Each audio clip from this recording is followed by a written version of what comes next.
My name is Reverend Rachel Harrison, and this is the Recover Your Soul podcast, a spiritual path to a happy and healthy life. I started Recover Your Soul after having profound changes in my life from my recovery of alcoholism, control addiction, and codependency.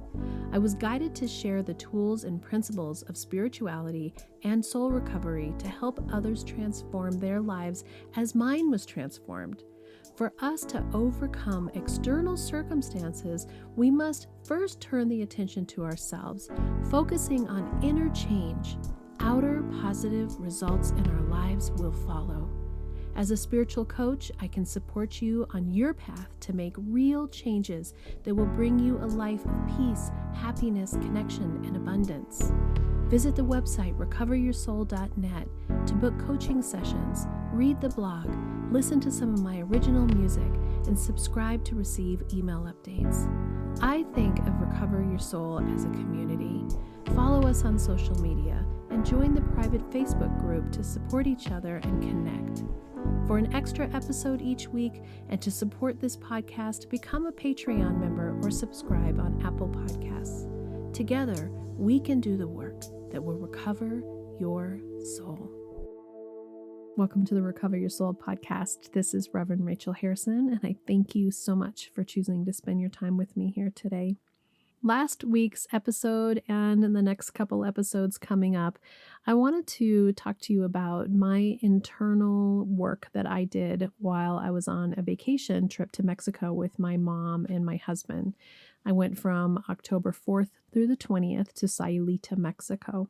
And in the last episode, I talked about expectations and how I had built up a fantasy story really based on just what was in my own head of what I thought the trip was going to be like, and how I was able to shift and let go of those expectations and be available for just exactly what was and actually enjoy it exactly as it was. And to give myself compassion for how I created a whole story, a whole ideal based on just what was in my brain or what I had seen in pictures, and that's okay, that was okay. What I want to talk about in this episode that has been really insightful and interesting to me is people pleasing. That we've been talking about people pleasing in the podcast a little bit, but I hadn't really looked into people pleasing in terms of soul recovery until the last year or so. And it's mostly been in working with you in your private coaching sessions that people have been really exploring their own people pleasing. I think it's one of those things that until the words and the descriptions start coming up, you don't even know that you're doing it. Kind of like how I didn't even know that I had control issues until I started really diving in and doing this spiritual journey and realizing that a lot of what was going on for me that was causing me so much pain was this desire to try to change the outcome of things, to be helpful, to be a fixer, to make it better, to maneuver things around, to manipulate things so that I could fix it. Well, people pleasing ties onto that. And people pleasing is not a medical diagnosis. It is something that we can recognize in ourselves. And what I heard it say is that people pleasing is when you prioritize what others want over what you need or want. So you're prioritizing other people's needs, wants, so that you can be loved, so that you will be validated, so that everything will be okay, right? So one of the things that we talk about in soul recovery is the part of me that felt like if you were okay, if everybody else was okay, then I could finally relax and be okay. And I didn't even realize at the time that that is part of people pleasing, part of codependency. As we're doing this journey, we're really learning more about ourselves. And the more that we can witness and see and recognize, the more that we can do something about it, because we can't change anybody else. We don't have any control of anybody else or any other circumstance out in the universe. All we have is the ability to look at ourselves and do our own internal work. So when I showed up to Mexico with my mom and my husband, I think they're, again, going back to the expectations, had this ideal of what that would look like. Now, when I initially booked the trip, we were thinking that it would just be Rich and I. And then I thought, well, maybe I'll fly the kids in and they can be with us for part of the trip. And I was telling my mom about that. And I said, oh, would you like to come for the part where the kids come? And she said, well, I'd really like to come the whole time. It's really your and Rich's trip. I don't expect it to be anything different than what you guys are planning, but I could really use a break myself because, as most of you know, if you've been listening to the podcast, she lost her home in the fire in Louisville, Colorado on December 30th of 2021 that burned down 1,000 homes. And one of those homes was her beautiful home. So it's been a big year for her with a lot of grief, a lot of loss, a lot of transition. And so, of course, I'm like, yeah, absolutely, you can come. My mom is wildly independent. She is very sternly independent, as a matter of fact. And so the idea, again, we can look at sort of this place that we put ourselves into where we're looking at what the ideal scenario is that Rich and I would go and do our trip and she would be with us, but we'd have some things that we did together, some things that we did separate. Rich would do some of his own things. I was hoping that this was going to be a working vacation, that I was going to mostly be doing a lot of work on Recover Your Soul and then, going out and having these little moments of vacation. So that was the intention. That was the desire of how it was going to go. So of course, when she asked if she could go, I said, absolutely. And then we looked into the airfare for the boys to fly down, and it was way more expensive than I had anticipated. And being a normal person who has budgets, it could either be that they came on this trip to Mexico or they came and spent Christmas with us. And they both chose that they would prefer to spend Christmas with us. Plus, they didn't really have the vacation time or the finances themselves to be able to pay for extras. So it ended up just being my mom and my husband and me. When I am looking at this from my internal soul recovery stuff, the two people that I am the most people pleasing to and have the most unhealthy relationship with myself and how I deal with them, it is my mother and my husband. And so there I was in a situation with the two people that I tend, when I'm not in my healthiest place, to turn over every single thing that I need to please both of them. Well, if you had two more opposite people on the entire planet, it would be my mom, the Buddhist, the quiet Buddhist, and my husband, the wild, energetic, high-intensity, adventurous surfer. And then you have me in the middle, who tends to chameleon and become whichever one of those things each of them needs. And immediately I felt the discomfort of the fact that I couldn't please them both.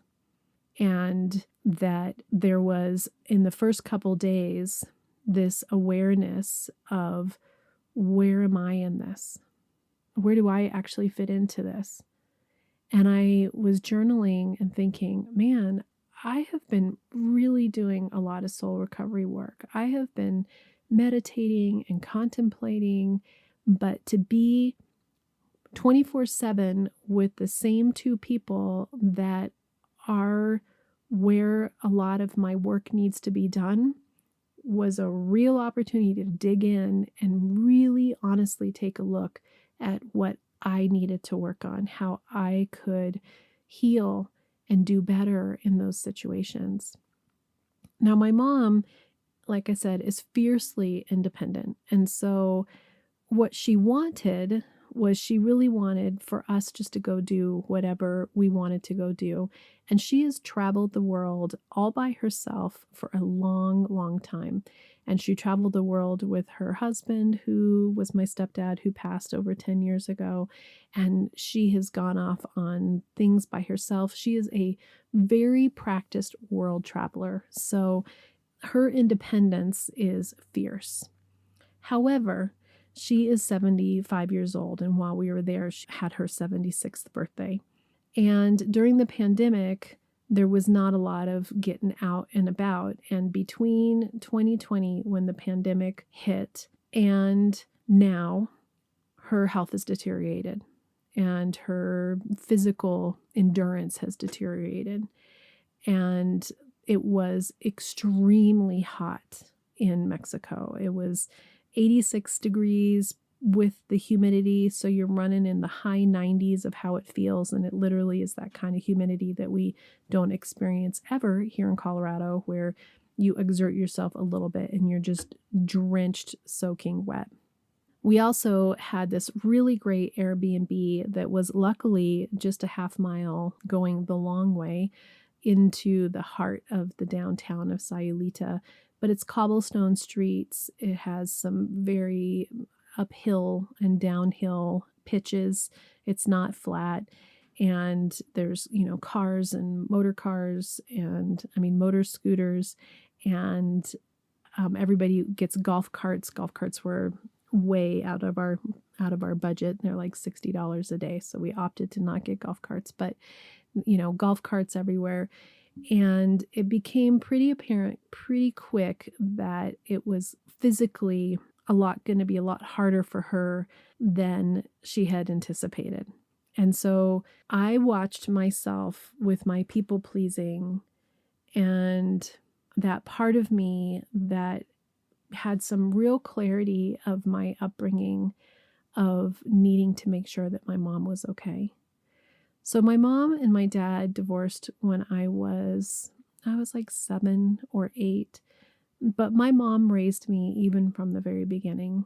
My dad's this amazing, wonderful, creative person. And when we look back at our childhoods and we look back at our experiences and our feelings as kids, it can be really hard because we don't want to judge our parents negatively. We don't want to say, oh, they were bad or they, didn't do well for us, because we still want to love and appreciate them. And so in soul recovery, I want to make sure that when I'm working with people that we understand we're not judging whether something was good or bad necessarily. We're looking objectively at our own personal experience of it and how it felt to us.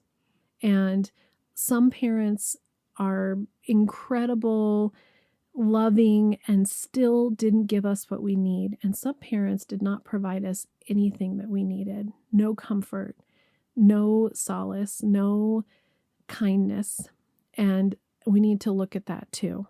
So the truth is that when we're looking at these situations, it's not a judgment of who this person is. What we're looking at is we're looking at our personal experience and how our brain developed around those situations. I also started reading Oprah's book, What Happened to Me or What Happened to You, while we were on this trip, which was, I'll talk in more detail in some other episodes, was super fascinating, that talks about development of our brains as children in particular. And she's such an advocate for abuse and sexual abuse and how that affects us, and trying to really bring that more to light, the importance of how we raise children and what we provide for them, the safety that they feel. So what I can say is that as a baby and as a child, I definitely had unconditional love and I had kindness, and there was never yelling or aggression. But there was something that happened in the terms of what my role was as an only child in a house predominantly being raised by my mom, this wildly independent, intelligent Buddhist mom. And so what I can see is that I learned from an early age that my role was to make sure that she was okay, that I didn't rock the boat, that I didn't act out, that I wasn't too needy. Not that I got reprimanded or in trouble or yelled at or whatever for those, but I got a lot of reinforcement for being a really good girl. And many of us have this situation, right, of being a people pleaser because we were given this role in our family to be the good one, to be the easy one, to make everybody feel okay, that we were the peacemakers, we were the helpers in the family. And so I have this mom who's this really intelligent, smart, wonderful, independent person. And yet I watch myself change who I am and what my needs are and put myself at the very bottom of what needs to happen here. Not because somebody else is asking me to do that, because I do that to myself. And then we have Rich, who, we end up marrying people that have some part of us that wants to heal a childhood relationship, I think. And so both of my parents have this wildly independent, you just go along with whatever they're doing. I don't have very many memories of being a kid where it revolved around me being a kid. My memories are of being around adults, doing adult things, and interacting with whatever was going on with them. It wasn't what the kids need or want. It was really just show up and manage the situations, whether you're going to one of my dad's rock shows and dancing and then falling asleep behind the drum kit, or going with him after they were separated to whatever girlfriend's house that he had at the time to see him. If that's how I wanted to see him, that's what I needed to do. So it's not a judgment of right or wrong again. It's just, this was my experience. And so I married somebody that's similar to that. Rich is wildly independent. He has a zest for life on the things that he does. And I had this real clarity on this trip about how I chose a partner that I still people please, even with all this work that I'm doing, even with the digging into soul recovery, even with working with you, even with working with me. If I'm really honest, what I say is, what do you want to do today? Before I say, here's what I was thinking I'd like to do today. And it doesn't mean that someone has to win, right? It doesn't mean that it's like, who's the strongest energy in the room and we're going to make it happen. These are three human beings who are all on their life journey together, who all have things that they want to do, who all love each other, who are all kind, who are all gentle with each other. And it's still so interesting how complex relationships are. So here I have my mom, who unfortunately can't be as independent as she would like to be. And she would, went down to town by herself a couple times. But it was harder for her. And there was a part of me that was concerned about her physicality to be able to handle that.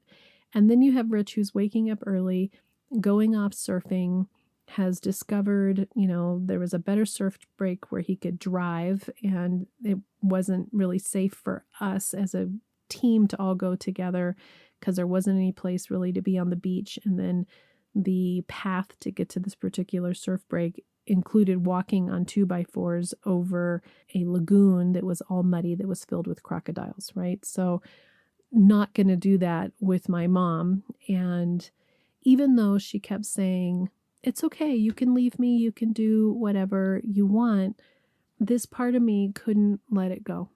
Couldn't just say, no, I'm going to do whatever is good for me. I wanted to please everybody.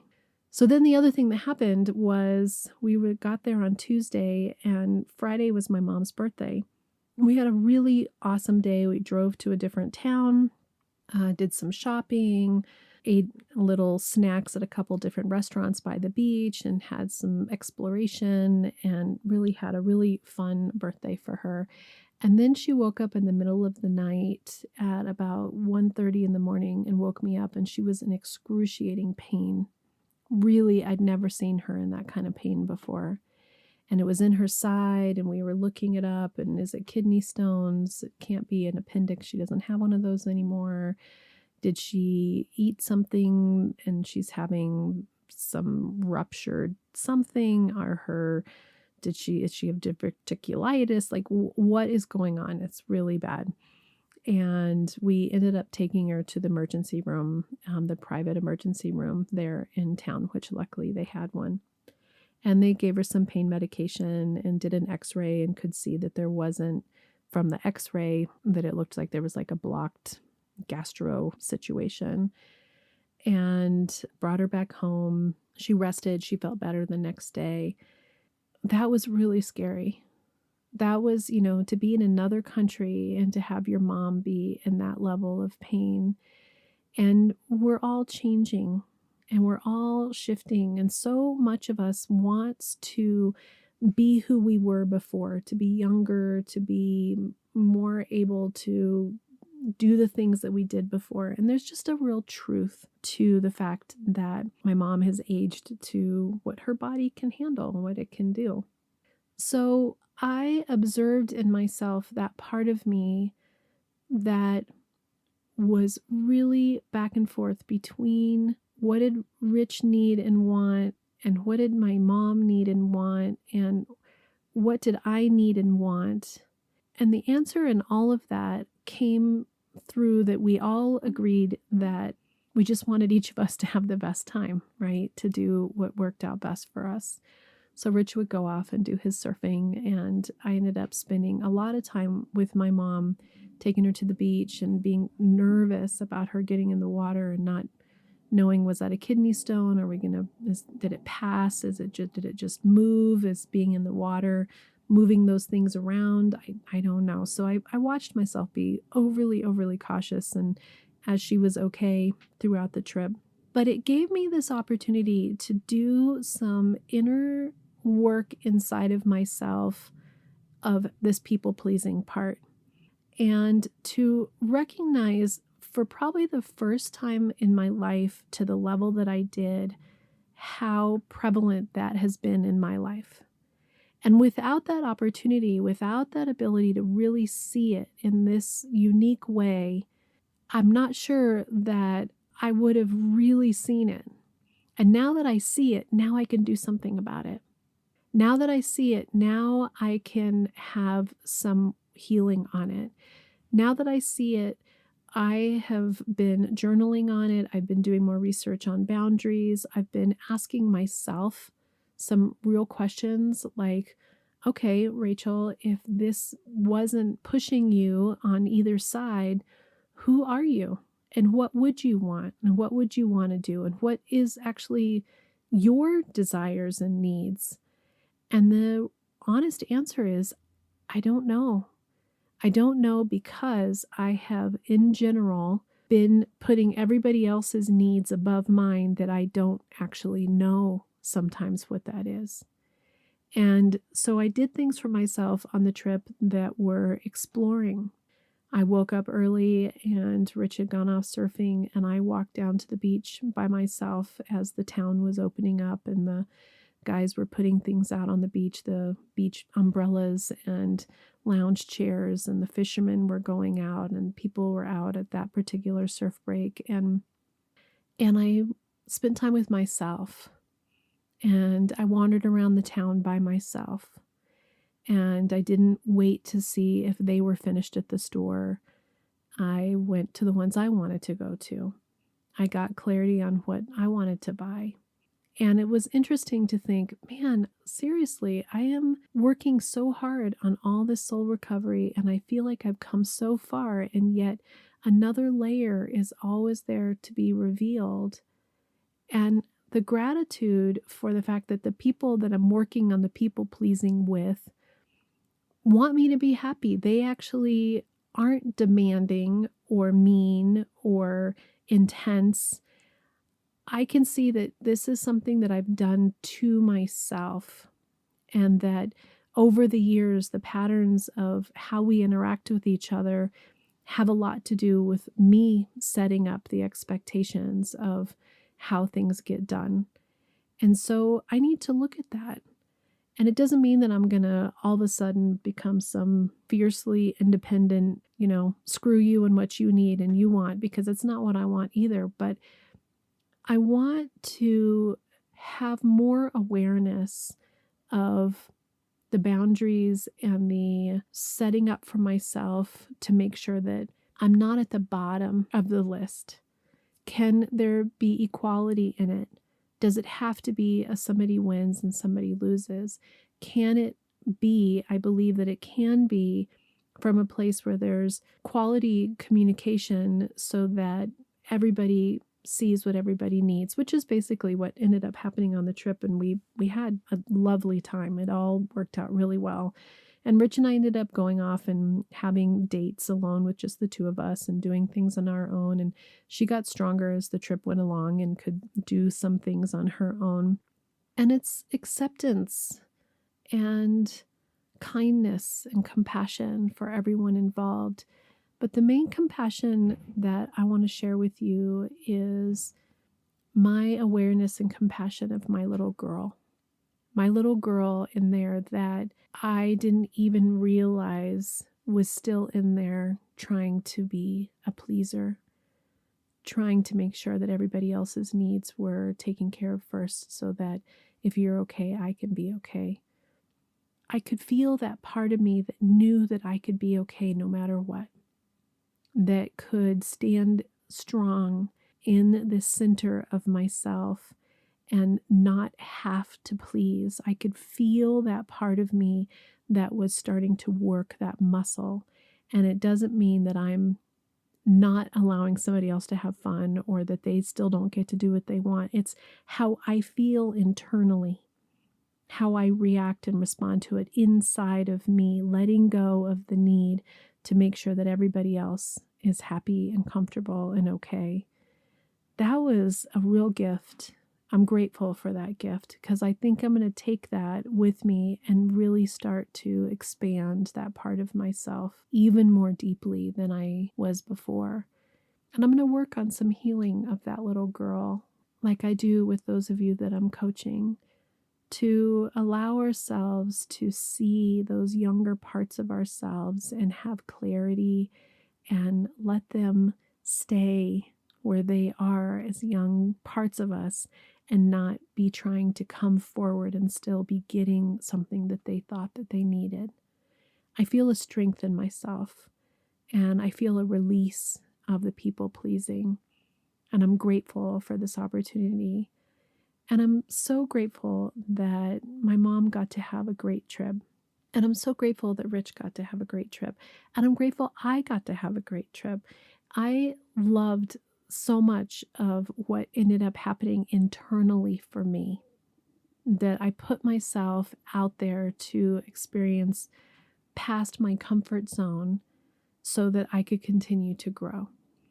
We're either moving forward and expanding, or we're moving backward and slowly dying. And I want to be expanding.